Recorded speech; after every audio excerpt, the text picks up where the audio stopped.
자, 오늘은 성령 강림절입니다. 예수님은 6월절 기간 동안에 십자가 처형을 당하시고 사흘 만에 부활하셨습니다. 40일을 지상에서 제자들과 같이 지내시다가 승천하시게 되는데 사도행전 1장 15절에 몇 날을 못 가 성령으로 침례를 받으리라 약속하셨습니다. 6월절로부터 50일이 되는 오순절, 오에다가 순이라는 건 열을 말하죠. 그래서 오순절날 드디어 성령이 제자들에게 강림하는 역사적인 사건이 큰 이적이 일어났습니다. 우리 초대교회의 성령 강림은 우리 구원사적으로 굉장한 의미를 가지는 이적적인 사건입니다.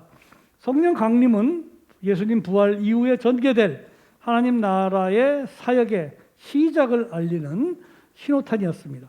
예수님께서 사망의 권세를 이기고 부활하신 다음에 제자들을 찾아가십니다.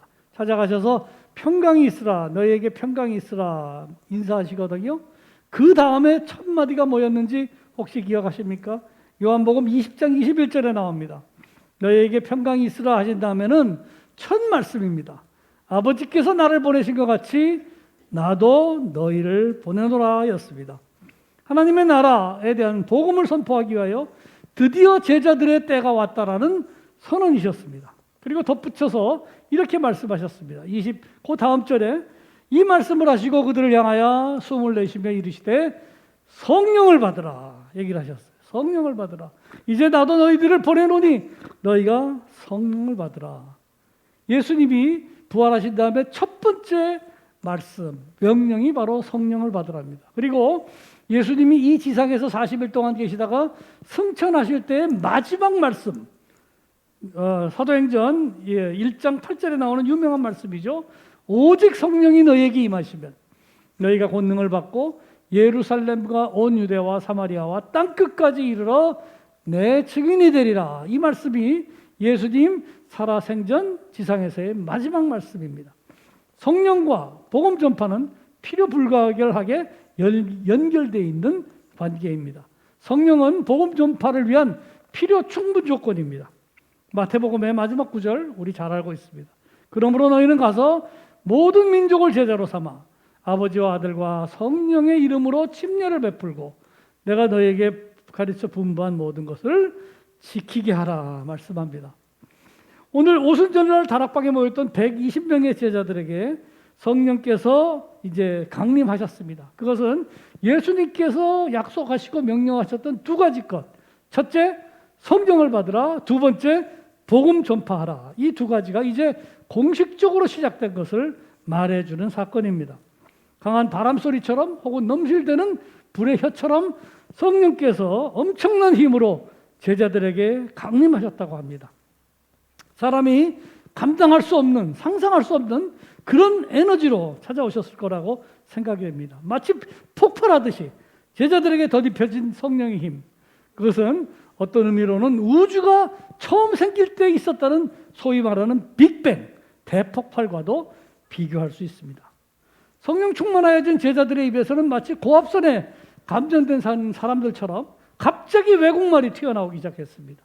이 방언은 우리가 보통 말하는 전혀 알 수 없는, 그래서 누군가가 통역을 해줘야 되는 그런 방언이 아니었습니다.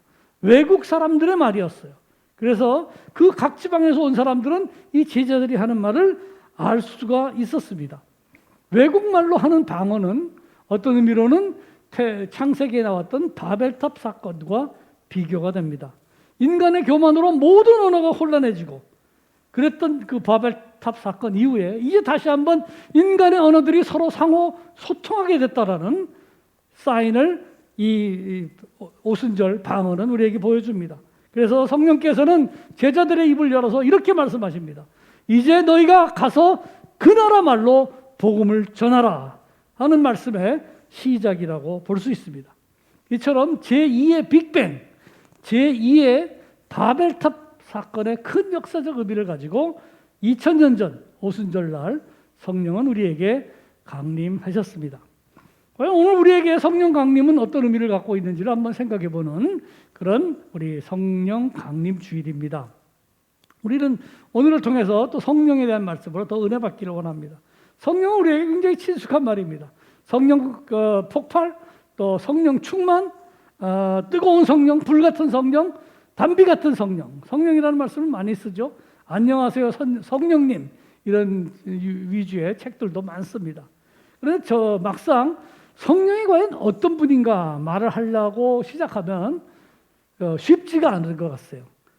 조직신학이라는 과목이 있습니다. 신학에는 신학에 대한 모든 걸 조직적으로 쫙 설명을 해주는 강의인데, 거기서도 성령론, 성령에 대한 그 강의는 상당히 어렵습니다. 서구신학에서는 항상 성령에 대한 그 연구를 조금 덜한 감이 있습니다.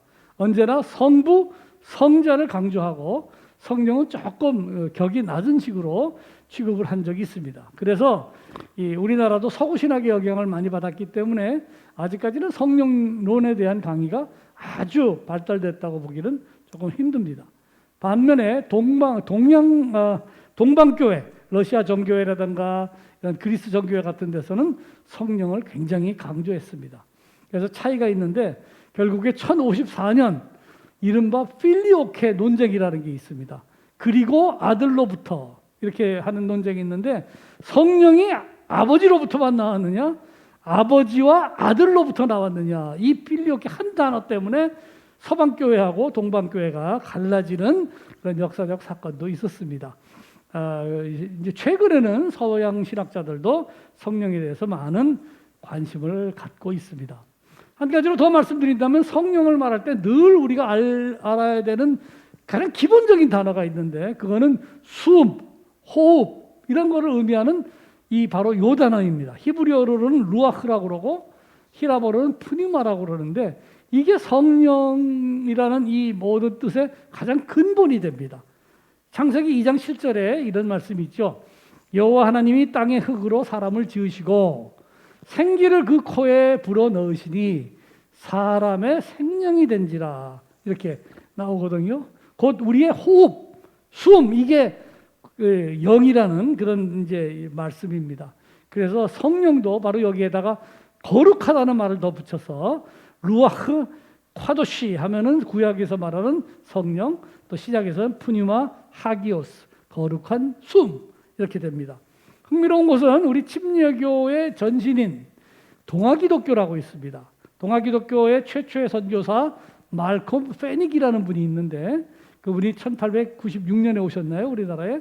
그분이 아주 독창적인 데가 있습니다. 그래서 신약 성경을 자기가 따로 번역을 하셨어요. 만민 교훈 기별, 이런 거를 하나 이제 번역을 조그맣게 하셨는데, 그 안에 보면은 저기 나오는 저겁니다. 만민 교훈 기별, 그렇게 돼 있죠. 성령님을 뭐라고 번역을 했느냐? 성령을 원어를 그대로 살렸어요. 숨, 호흡. 그래서 성숨님, 이렇게 번역을 했습니다.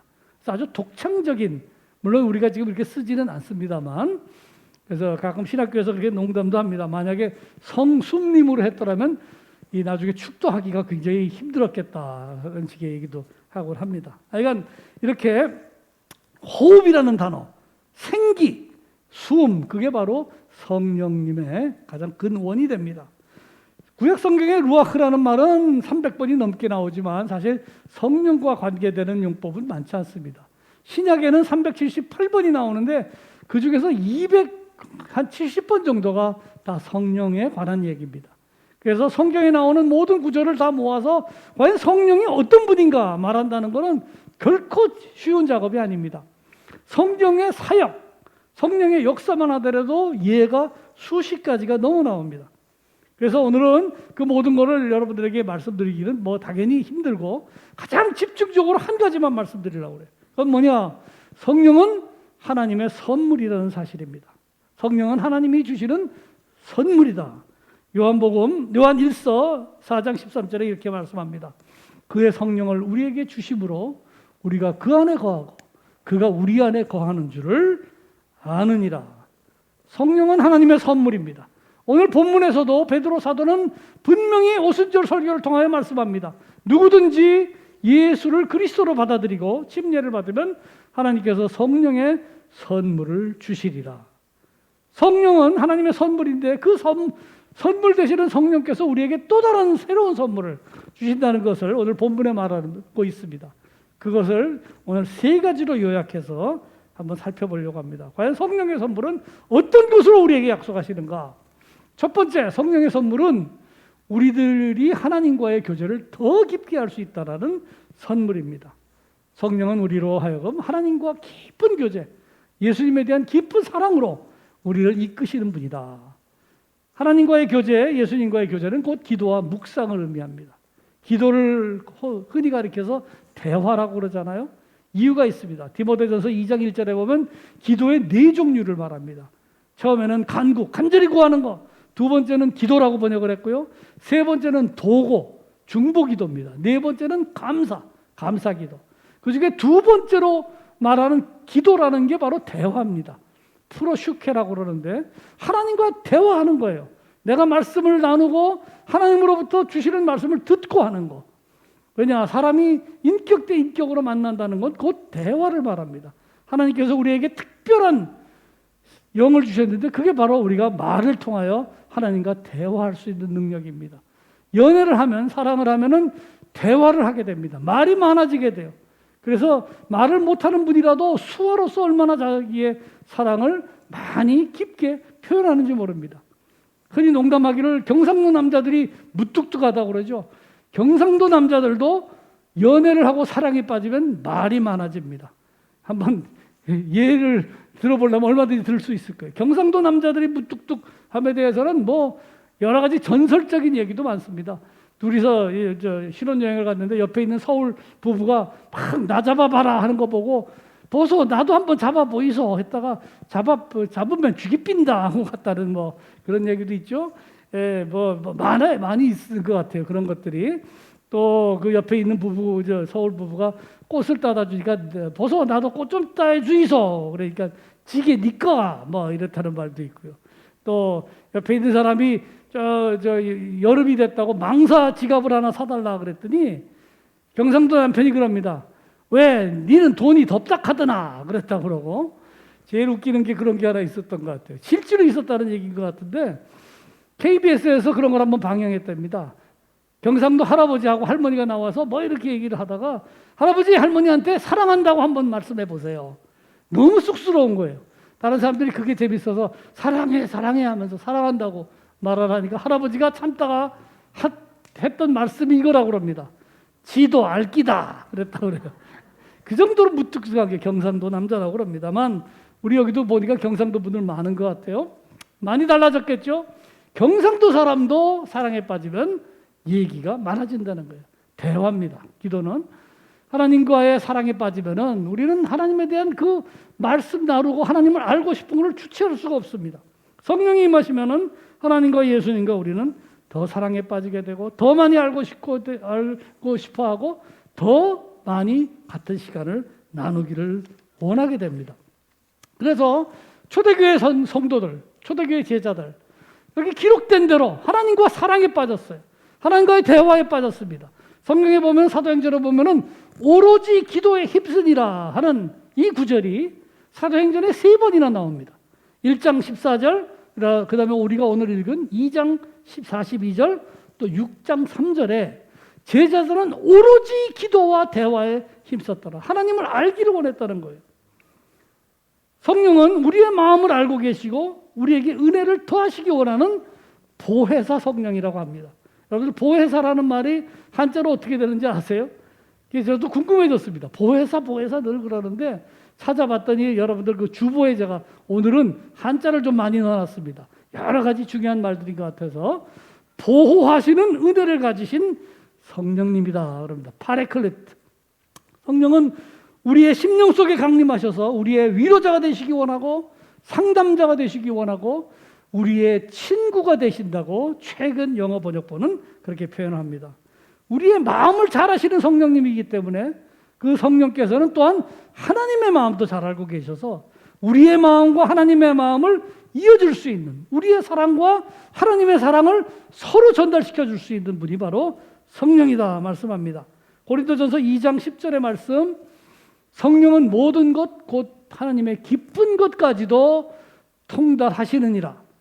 사람의 일을 사람의 속에 있는 영 외에 누가 알리요. 이와 같이 하나님의 일도 하나님의 영 외에는 아무도 알지 못하느니라 말씀합니다. 우리가 너무 힘들어서 어떤 때는 기도하기조차, 대화하기조차 버거울 때가 있습니다. 그럴 때 바로 우리를 안아가지고 기도로 이끌어 가시는 분이 성령이라고 성경은 말합니다. 너무 기가 막혀서 기도의 말문이 막혀버릴 때가, 그렇다는 탄식이 나올 때가 있습니다. 그럼에도 불구하고 우리 어디선가 그 깊은 데서부터 더 깊은 탄식과 신음이 나오면서 그래도 기도해야 된다, 그래도 하나님께 아뢰야 된다, 그래도 하나님께 불평해야 된다라는 그런 소리를 들을 때가 있습니다. 누구의 음성입니까? 그게 바로 성령님의 음성이라고 성경이 말하고 있습니다. 성경 로마서에 보면 이렇게 말씀하죠. 이와 같이 성령도 우리의 연약함을 도우시나니. 우리는 마땅히 기도할 바를 알지 못할 때가 얼마나 많은지 모릅니다. 그러나 오직 성령이 말할 수 없는 탄식으로 우리를 위하여 친히 간구하시느니라.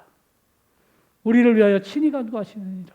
마음을 살피시는 자가 성령의 생각을 하시나니 이는 성령이 하나님의 뜻대로 우리를 위하여 간구하심이라. 여러분 여기에 믿으시면 아멘 하시기 바랍니다. 성령께서는 우리를 위하여 말할 수 없는 탄식으로 기도해 주신다고 말씀합니다. 이처럼 성령은 우리에게 보호하시는 은혜를 주시는 보혜사 성령이세요. 우리도 성령에 대해서 우리의 모든 사랑과 최선을 다해야 됩니다. 누구든지 예수님을 그리스도로 고백하면 성령을 선물로 받고 이제부터 우리 안에 성령이 계신다, 베드로는 말합니다. 우리 안에 성령이 어려운 한자로 내주하신다 그럽니다. 여러분 목사님들 가끔 하다 보면 내주하심 이렇게 얘기를 하는데 그게 대체 무슨 뜻일까 궁금하신 분도 있었을 거예요. 고린도전서 3장 16절 말씀입니다. 성령의 내주, 가운데 안에 들어와 계신다는 얘기예요. 영어로 인두엘링인데 너희가 하나님의 성전인 것과 하나님의 성령이 너희 안에 계시는 것을 알지 못하느냐. 누구든지 하나님의 성전을 더럽히면 하나님이 그 사람을 멸하시리라. 하나님의 성전은 거룩하니 너희도 그러하리라. 성령이 계시는, 성령이 내주하시는 우리의 이 몸은 이제부터 하나님의 작은 거룩한 성전입니다. 우리 모두에게는 하나님의 성령이 내주하신다고 약속을 했어요. 하나님의 성령은 특별한 은사, 특별한 방언 이런 걸 통해서 오시는 그런 성령이 아닙니다. 예수를 다 그리스도로 고백하는 모두에게 값없이 주시는 하나님의 선물이 바로 성령이에요. 그래서 성령이 우리 안에 계심에도 불구하고 자기 몸을 막 쓰는 사람들이 초대교회도 있었다는 거예요. 바로 고린도 교회 사람들입니다.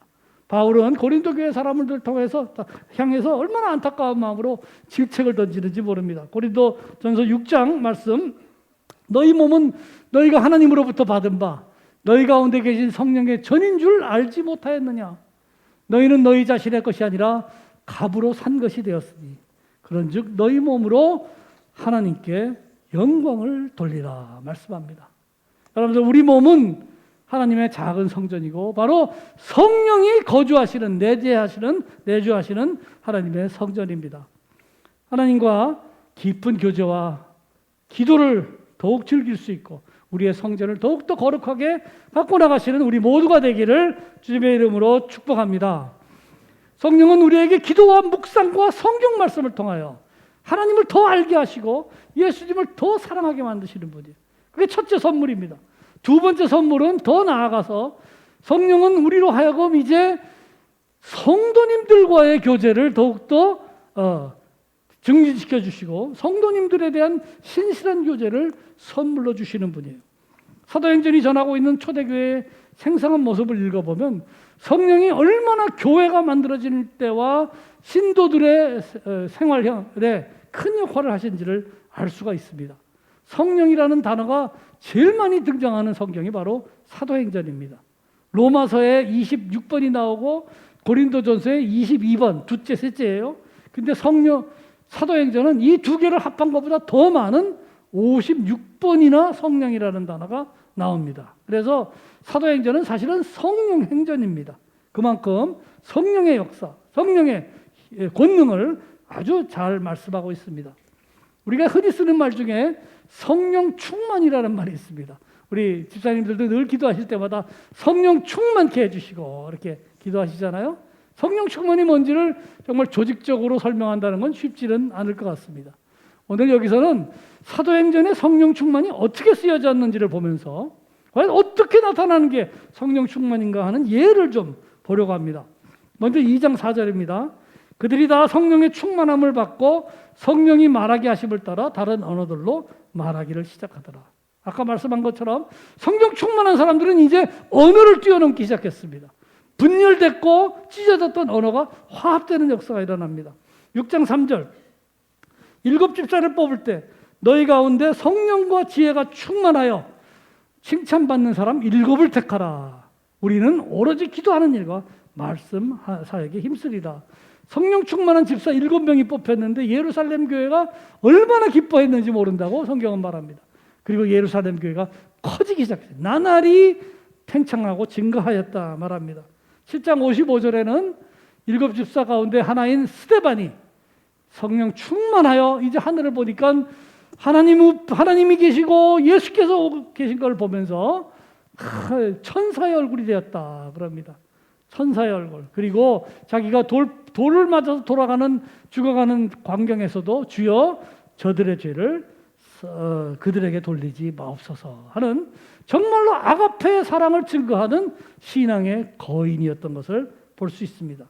11장 24절에 보면은 바나바는 착한 사람이요 성령과 믿음이 충만한 사람이라 이에 큰 무리가 주께 더해지더라 그랬고, 또 큰 무리라는 말이 또 나옵니다. 큰 무리를 가리켰고 아주 중요한 단어, 제자들이 안디옥에서 비로소 그리스도인이라 하는 일컬음을 받게 되었더라. 안디옥에서 처음으로 그리스도를 따르는 사람들이라는 별명과 이름과 정체성을 처음 얻게 됩니다. 바나바는 참 성령 충만한 사람이었어요. 그래서 그 당시 아직까지 사람들이 무서워하던 사울이라는 옛 청년, 이제 바울이 됐습니다만 그 사람은 아무도 받아주려 안 했습니다. 아이고 무서워 했는데 바나바는 바울을 모셔다가 같이 사역을 해서 이렇게 큰 무리를 이끌어 나갑니다. 마지막입니다. 바울과 바나바가 다른 안디옥, 비시디아 안디옥으로 갔어요. 거기서 복음을 전하는데 사도행전 13장에 보면 이런 말씀이 나오죠. 이방인들이 듣고 기뻐하여 다 믿게 됩니다. 그의 말씀이, 주의 말씀이 지방에 퍼지더라. 지방에 아주 널리 퍼졌습니다. 그랬는데 유대인들이 그걸 시기했어요. 시기해갖고 쫓아냅니다. 바나바하고 이 바울을. 그러나 제자들은, 바나바와 바울과 다른 사람들은 기쁨과 성령이 충만하더라. 왜냐? 하나님의 말씀이 살아있고 죽은 자들도 다 살릴 수 있는 능력의 말씀임을 확신하였기 때문입니다. 그래서 결론적으로 이 사도행전에 나오는 성령 충만이라는 말씀만 보면은 성령이 임하시는 곳마다, 성령 충만한 사람들이 있는 곳마다 생명과 화합과 성장과 기쁨과 확실히 넘쳐나는 것을 볼 수 있습니다. 성령 충만은 반드시 생명을 살립니다. 반드시 화합을 도모합니다. 성령 충만은 반드시 성장을 장려하고 기쁨을 증가시키고, 그리고 우리로 하여금 더욱더 그리스도에 대한 확신으로 서게 하는 게 성령 충만입니다. 우리 서울교회에도 여러분들 성령이 임하시고 성령 충만한 성도님들이 모여서 더 화합하고 더 기쁘고 더 부흥하고 더 성장하는 교회가 되기를 주님의 이름으로 축복합니다. 오늘 본문은 성령 강림, 성령 충만을 경험하였던 초대교회 얘기를 간단하지만 분명하게 전합니다. 우리가 읽었던 본문 사도행전 2장 44절의 말씀입니다. 믿는 사람들이 다 함께 있어 서로 물건을 통용하고 또 재산과 소유를 팔아 각 사람에게 필요에 따라 나눠주며 날마다 마음을 같이하여 성전에 모이기를 힘쓰고 집에서 떡을 떼며 기쁨과 순전한 마음으로 음식을 먹고 하나님을 찬미하였다 그럽니다. 매일매일 같이 모여서 식사도 나오고 필요에 따라서 모든 것도 나눴던 아름다운 공동체입니다. 초대교회는 모든 교회의 영원한 전설이고 이상입니다. 우리 서울침례교회가 정말로 초대교회를 가장 많이 닮은 교회다 하는 그런 칭찬을 받기를 바랍니다. 그리고 이러한 소식이 사람들에게 더 많이 퍼질 수 있기를 주님의 이름으로 축복합니다. 셋째로, 성령의 열매는, 성령의 선물은 이제 우리 개인에 대한 선물, 개인 또 교회 공동체에 대한 선물을 더 넘어서 성령의 복된 열매를 맺도록 하는 선물입니다. 열매를 보아 나무를 알리라 예수님께서 말씀하셨는데요. 이제 우리는 값없이 받은 성령을 통하여 값비싼 성령의 열매를 맺어야 합니다. 갈라디아서 5장 22절의 말씀은 아마 다 아실 거예요.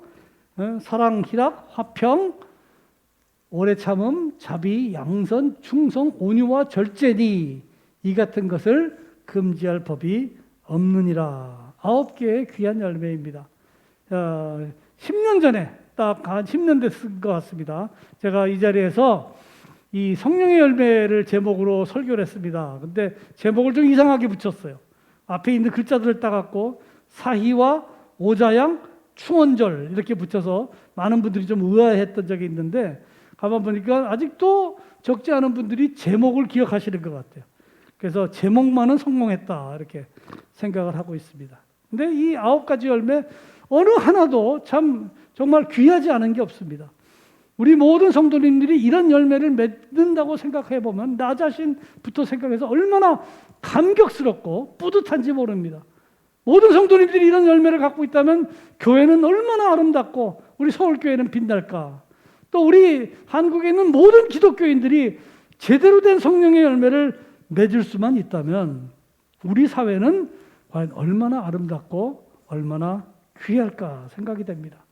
그런데 바로 이와 같은 감격과 이런 흥분이 초대교회에 있었다는 거예요. 초대교회는 그것이 바로 성령의 열매를 맺을 수 있는 게 가능했다고 오늘 본문은 말합니다. 2장 47절의 말씀 우리가 읽었던 본문이죠. 또 온 백성에게 칭송을 받으니 주께서 구원받는 사람을 날마다 더하게 하시니라 합니다. 여러분들 지금 오순절이에요.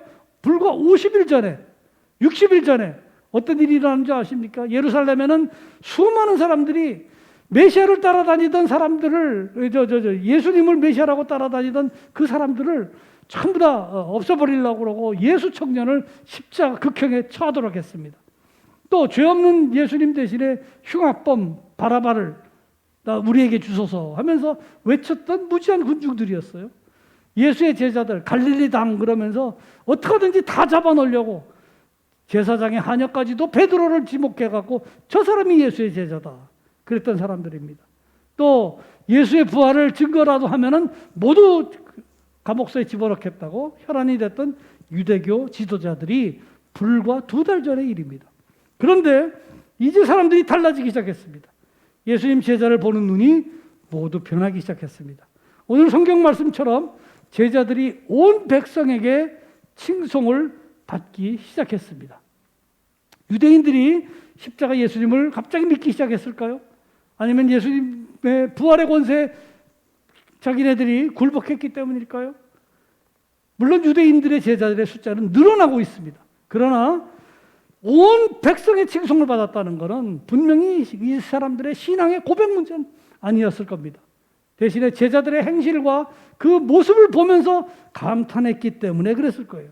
온 백성을 감동시킬 만큼 예수님 제자들의 행실과 삶의 모습이 아름답고 도덕적이었을 겁니다. 그래서 성경도 말씀합니다. 사도들의 기사와 표적이 많이 나타났으니 2장 43절에 말합니다. 기사라는 것은 기사, 그냥 해놓으니까 잘 모르겠죠? 이건 기이한 일들입니다. 원더스라고 영어로 되어 있어요. 표적, 사인들입니다. 예수님의 제자가 되는 사인들이 분명히 나타났다는 거예요. 그걸 보니까 저분들이 예수님의 제자인 줄 알겠더라. 그 성령의 열매, 사랑의 열매가 나타나기 시작했다는 겁니다. 제자들이 보여준 성령의 열매로 인해 그렇게 예수와 예수의 제자들을 무시하고 미워하던 유대인들이 감동받기 시작했음을 이 짧은 구절 온 백성이 칭송하기 시작했다라는 구절은 분명히 보여줍니다. 초대교회는 모든 교회의 영원한 전설이고 이상입니다. 2021년 한국 사회에서 우리 교회가 듣고 있는 온갖 평판, 소문, 추문, 악의적인 소문을 생각하면 부끄럽기 그지없습니다. 예수님께 죄송하고 성령님께 미안하고 초대교회 성도님들에게 부끄러운 우리들입니다. 세상의 칭찬 사실 중요하지 않을 수 있습니다. 우리의 구원과 영혼의 구원과는 아무 상관이 없을 수 있습니다. 그러나 성령 충만하여 성령의 열매를 제대로 맺게 되면 세상 사람들의 감동과 칭찬은 그죠? 자동적으로 따라오게 돼 있습니다. 초대교회가 보여주고 저런 아름다운 행실과 도덕적 삶을 보여준다면 그 자체가 가장 강력한 전도 방법이 될 수 있습니다. 예수님을 영접한 다음에 성령이 내 안에 내주하시기 시작한 다음에 찾아온 그 모든 우리 삶의 변화를 보여줄 수 있다면 그것 자체가 하나님이 살아계신다는 분명한 인증서가 될 것입니다. 성령의 선물은 오직 개인적인 선물을 위한 것만은 절대 아닙니다. 공동체를 위한 선물이고 그 다음에 나아가서 우리 사회적인 책임을 나누기 위한 성령님의 선물을 주신다는 것을 한국교회가 반드시 기억을 해야 됩니다. 사랑하는 서울교회 성도 여러분들, 성령 강림절을 맞아 우리 삶에 주신 성령의 선물을 생각해 보았습니다. 오순절날 다락방에서 제자들에게 강림하셨던 성령님은 오늘 그리스도 예수를 믿는 우리들에게도 지금 이 자리에도 찾아와 계십니다. 성령은 우리를 하나님과 예수님을 더욱더 사모하게 이끄시는 분입니다. 교회 공동체를 더욱더 섬기게 만드시는 분입니다. 형제자매를 사랑하게 하고 더 나누게 만드시는 분입니다. 그리고 성령께서는 우리가 모두 아름다운 열매를 맺어서 세상에서도 승리하는 사람이 되기를 원하고 계십니다. 우리가 성령 안에서 성령의 열매 맺기를 소망할 때 내 자신이 달라지고 우리 교회가 달라지고 그리고 우리 사회가 변화할 줄로 믿습니다. 로마서 15장 말씀으로 결론을 대신합니다. 소망의 하나님이 모든 기쁨과 평강을 믿음 안에서 너희에게 충만하게 하사 성령의 능력으로 소망이 넘치게 하시기를 원하노라. 오늘 말씀드린 것보다도 더 많은 또 내용을 준비한 영상이 있어서 여러분들에게 그 영상으로 오늘 기도를 대신합니다. 같이 영상을 보시겠습니다.